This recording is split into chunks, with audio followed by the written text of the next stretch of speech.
બરોડાથી મેં આ સાધનામાં છેલ્લા 9 વર્ષથી જોડાયેલી છું.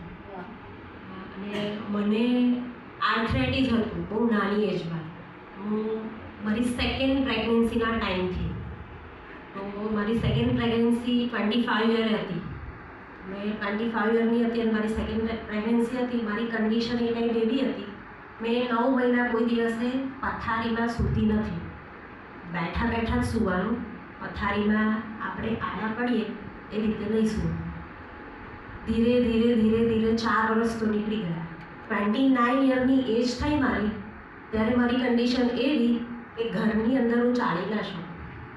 સવારમાં બેડમાંથી ઉઠી તો ઘરે બેડથી મને વોશરૂમ સુધી કે કિચન સુધી જવામાં એ 15 મીટરનો ફાસલો મને એ તય કરવામાં લગભગ અડધો કલાક થતો. અને મારો પગ ઉચકી ના શકું, દિવાલનો સહારો લઈને પગ ઘસડીને મારે જવું પડે, પગ ઉઠાવાય પણ ના.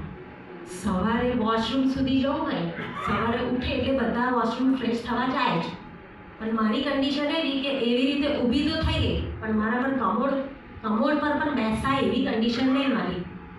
મારા હસબન્ડ મને ઉઠાવીને, બેડથી ઉઠાવીને વોશરૂમ સુધી લઈ જતા, ઉચકીને લઈ જાય, પણ બેસવું તો મારે જ પડે. એ કન્ડિશન પણ નહીં મારી કે હું બેસી શકું.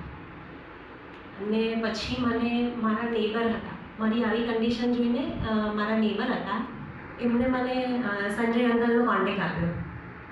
ત્યારે હું મથુરા રહેતી હતી, અને મથુરા રહેતી હતી તો મેં સંજય અંકલને કોઈ દિવસ મળી નથી. લગભગ 5 વર્ષ મેં ખાલી એમનાથી ફોનથી વાત કરીને ફોલો કર્યું. અને ફોનથી વાત કરીને ફોલો કર્યું. મને સાઇનસ પણ હતું. સાઇનસ એટલે અઠવાડિયામાં 4 દિવસ મને શરદી રહે અને 3 દિવસ સારા. ફરી બીજું અઠવાડિયું થાય તો 4 દિવસ ફરી અગેન શરદી, અને પછી 3 દિવસ હું સારા.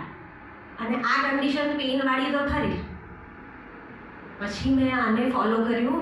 લાસ્ટ 9 વર્ષથી હું ફોલો કરું છું, લગભગ 2018 ફેબ્રુઆરી 2018 ત્યારથી ફોલો કરું છું. તો આજે મારી કન્ડિશન, હવે તો હું કહી શકું, બધાને જ કહું છું કે અત્યારે મારી કન્ડિશન એટલી સારી છે ને, હું બધાને જ કહું છું કે દવાઓ કરતાં તો આ બહુ જ સારી વસ્તુ છે કે તમે મેડિસિન લઈને પોતાનું જીવન ખતમ કરો છો, તો આ રીતે પોતાનું જીવન સારી રીતે જીવી શકો, આનંદિત રહીને જીવી શકો. હા, આના નિયમો છે થોડા, પણ અઘરા નથી.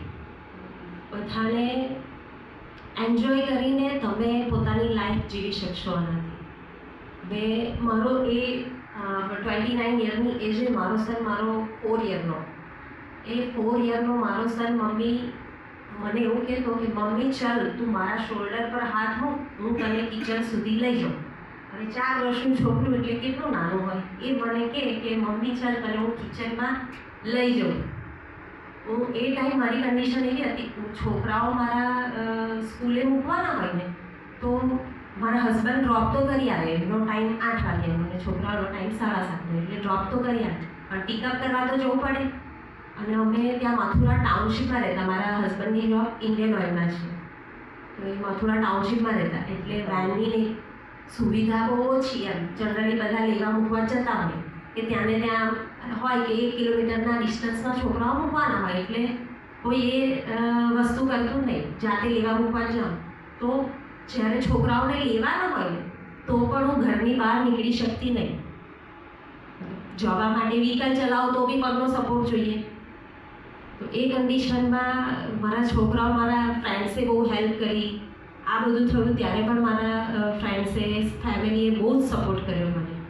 અને આજે મેં ગિરિરાજજીની એ ઘરમાં જો હું 15 મીટર નથી ચાલી શકતી, આજે મેં ગિરિરાજજીની પરિક્રમા ખાલી પાણી પીને 21 કિલોમીટરની પરિક્રમા 3 વખત કરી.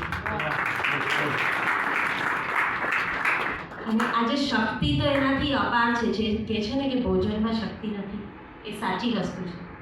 અમે લોકો 9 દિવસ નવરાત્રિના ઉપવાસ પણ કરીએ છીએ.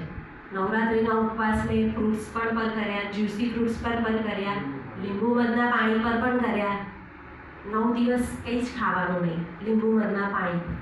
પણ એ જોયું કે ભોજનથી શક્તિ નથી. લીંબુ મધના પાણી પર પણ ઘરના દરેક કામ કરીને અમે બધું જ મેનેજ કરતા એમ. એના માટે એવું નહીં કે આપણે ઉપવાસ પર છે તો આ કામ નથી કરવાના, એ તો થવાનું નથી ઘરમાં. એ બધું જ મેનેજ કરતા. बहुत बढ़िया मैडम, बहुत बढ़िया. બસ હું બધાને એ જ કહીશ કે આપણે આ તપ સેવા સુમિરન પોતાની લાઈફમાં એક્સેપ્ટ કરો. ધીરે ધીરે તમારી દવાઓથી મુક્ત થશો અને જીવન બહુ જ શાંતિથી મોજ કરીને જીવશો. Thank you.